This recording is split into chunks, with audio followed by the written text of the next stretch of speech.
என்னம்மா அழாதம்மா அழுவாத நீ. எதுவும் ஆகாதம்மா ப்ளீஸ்மா. என்னமாச்சு?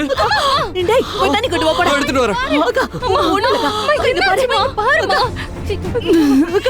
சித்தி அம்மாவுக்கு தண்ணியை கொடுங்க. ஏய் இந்த விசிறி. இதாக்கா தண்ணி குடிக்கா. குடி குடி. நல்லா விசிறு. பாருமா. ஒண்ணும் இல்லம்மா. என்ன காத்து வர மாதிரி வீசு. ஒண்ணும் இல்லம்மா. தண்ணி குடி சரியாயிடும். ஒண்ணும் இல்லம்மா, நீ ரிலாக்ஸ் ஆகுமா. ஒண்ணும் இல்லம்மா, என்ன பாருமா. அழாதம்மா ப்ளீஸ். இங்க பாருமா. அழாதம்மா, அப்படிலாம் எதுவும் நடக்காதுமா. இன்னும் 10 வருஷத்துக்கு தானே இல்லாம நாம என்ன பண்ண போறோம்? நடக்காதுக்கா. ஐயோ அழாதம்மா. என்னம்மா நீங்க? அப்படிலாம் எதுவும் நடக்காதுக்கா. தைரியமா மா அப்படிலாம் எதுவும் ஆகாதுமா. அம்மா டேய் வண்டின்னு படல. அம்மா அம்மா அப்பா அம்மா. மாப்பிள்ள, நம்மளும் நேரத்துல இருந்து இந்த சுதாகர் எங்க இருக்கான்னு தேடி அலைஞ்சிட்டு இருக்கோம். ஆனா ஒரு இடத்துலயும் சிக்க மாட்டேங்கானே. சரி மாமா, அங்க ஒரு டீ கடை இருக்குல்ல, அங்க யாருக்காவது தெரிஞ்சிருக்கான்னு விசாரிச்சு பாப்போம். வா வா வண்டி எடு.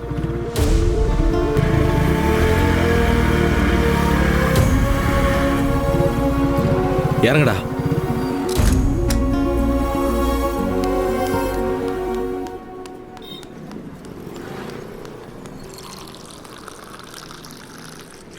அண்ணா சொல்லுங்க. இங்க சுதாகர்னு ஒருத்தர் இதுக்கு முன்னாடி ஆர்டிஓவா இருந்தார்ல, அவரு எங்க இருப்பாருன்னு உங்களுக்கு தெரியுமா? தெரியல சார்.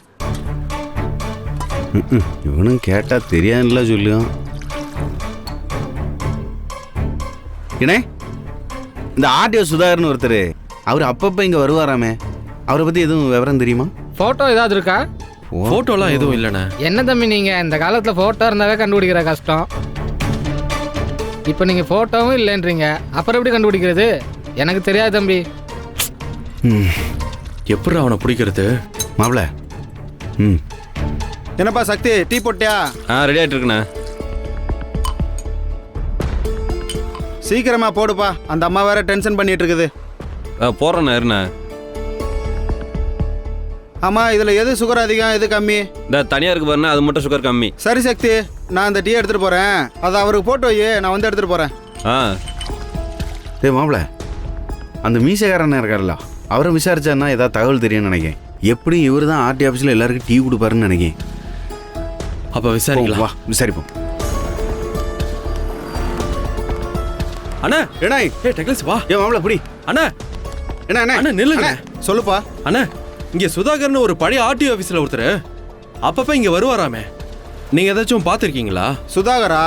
ஆமா, அந்த ஆள் இப்போ ஆர்டிஓவா இல்லையே, அவரை சஸ்பெண்ட் பண்ணியாச்சு. ஆமாண்ணே, அவர் அடிக்கடி ஆஃபீஸ் பக்கம் இங்க வருவாருன்னு கேள்விப்பட்டோம். அவர் எப்பயாவது வருவார் தம்பி, ஆனா சமீப காலமா அவரை பார்க்கவே இல்லையே. அண்ணே அவர் வீடு எங்க இருக்கு, இல்லை எங்க போனா அவரை பார்க்கலான்ற தகவல் தெரியுமாண்ணே? முன்னாடி குழந்தை குட்டின்னு குடும்பமா இருந்தாரு. அவர் வீடு மாதவரத்தில் தான் இருந்துச்சு. சரி. இப்போ அவர் சம்சாரம் குழந்தைங்கெல்லாம் கூட இல்லை, எல்லாரும் பிரிஞ்சு போயிட்டாங்க. இப்போ அவர் ஹோட்டலில் ரூம் எடுத்து தங்கியிருக்கிறதா கேள்விப்பட்டேன், ஆனால் எந்த ஹோட்டல்னு தெரியலையே தம்பி. அவர் ஆள் பார்க்க எப்படி இருப்பாருன்னு உங்களுக்கு தெரியுமா? இது ஒரு விஷயமா? கைதான ஆர்டிஓ சுதாகர்னு நெட்டில் அடிச்சிங்கன்னா 2-3 மாதத்துக்கு முன்னாடி கைதானார்ல, அந்த ஃபோட்டோ வீடியோலாம் வந்துட போகுது. சரிண்ணே, ஒருவேளை நீங்க அவரை எங்கேயாவது பார்த்தீங்கன்னா ஃபோன் பண்றீங்களா எனக்கு? என் பேர் கதிரேசன், என் நம்பரை நோட் பண்ணிக்கோங்க. சொல்லுப்பா. நம்பர் எடுத்துக்கணே. சொல்லுங்க. இதானே என் நம்பரு. சரி, சேவ் பண்ணிக்கோங்க. சேவ் பண்ணிட்டேண்ணே. சரி தம்பி, தகவல் தெரிஞ்சால் நான் உங்களுக்கு ஃபோன் பண்ணுறேன். சரிண்ணே, ரொம்ப நன்றிண்ணே. கொண்டா சுதாகர் கைது. மாப்பிள இங்க வரு. இவன் தானா அது? ஆமா மாப்பிள.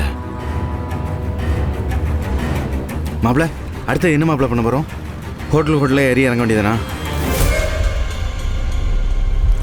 சரி பார்க்கலாம், வா வா போலாம் வா.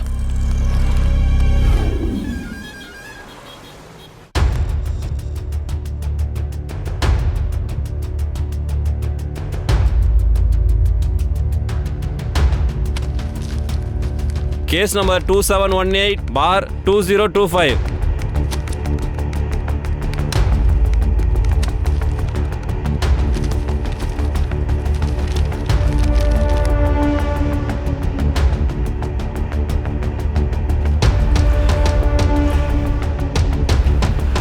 S proceed. மை லார்ட், இந்த காலகட்டத்தில் பெண்கள் எல்லா துறையிலையும் வரணும், முன்னேறணுங்கிறது உண்மைதான். அதுக்கு நாங்க மறுப்பு சொல்லல, வரவேற்கவும் செய்யறோம். ஆனா அதே நேரத்துல பெண்கள் எல்லா துறையிலையும் வர்றது மூலமா அவங்களுக்கு சில சலுகைகள் கிடைக்குது. அது மூலமா மறுக்க முடியாத காரியங்கள் நிறைய நடக்குதுங்கிறதும் தவிர்க்க முடியாத உண்மை. அதுலயும் முக்கியமா போக்குவரத்து துறையை சொல்லலாம்.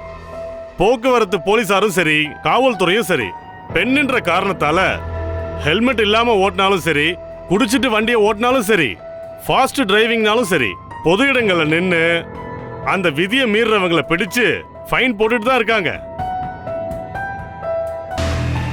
அதுக்கு உதாரணமா தனலட்சுமின்றவங்க ஆட்டோல கிடைச்ச கோடிக்கணக்கான மதிப்புள்ள அதிக அளவிலான போதைப் பொருட்கள் கைப்பற்றப்பட்டிருக்கு.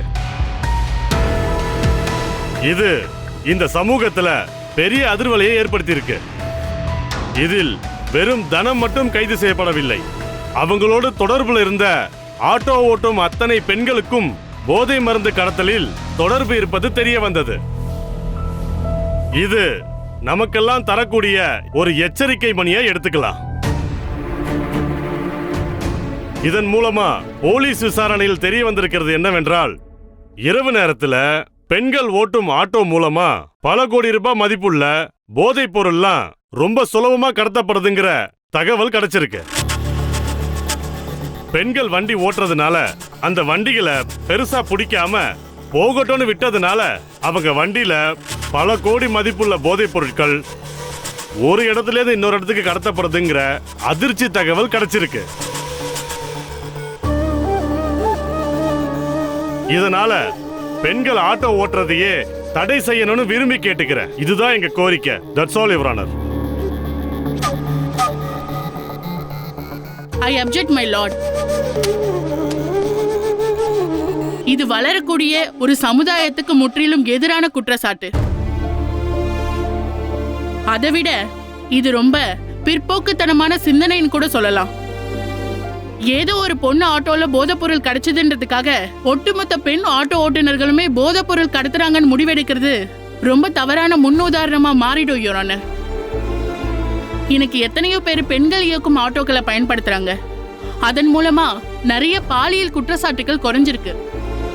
இரவு நேரங்கள்ல ஐடி கம்பெனிகள்லயும் மற்ற இடங்கள்லயும் வேலை செய்யக்கூடிய பெண்கள் இந்த மாதிரி பெண்கள் ஆட்டோவை நம்பி நிறைய பேர் பயணம் பண்ணிட்டு இருக்காங்க மை லார்ட். இது அவங்க ஒட்டுமொத்த சுதந்திரத்தையும் பாதுகாப்பையும் பறிக்கக்கூடிய குற்றச்சாட்டா இருக்கும்.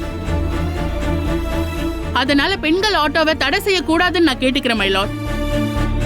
Objection your honour.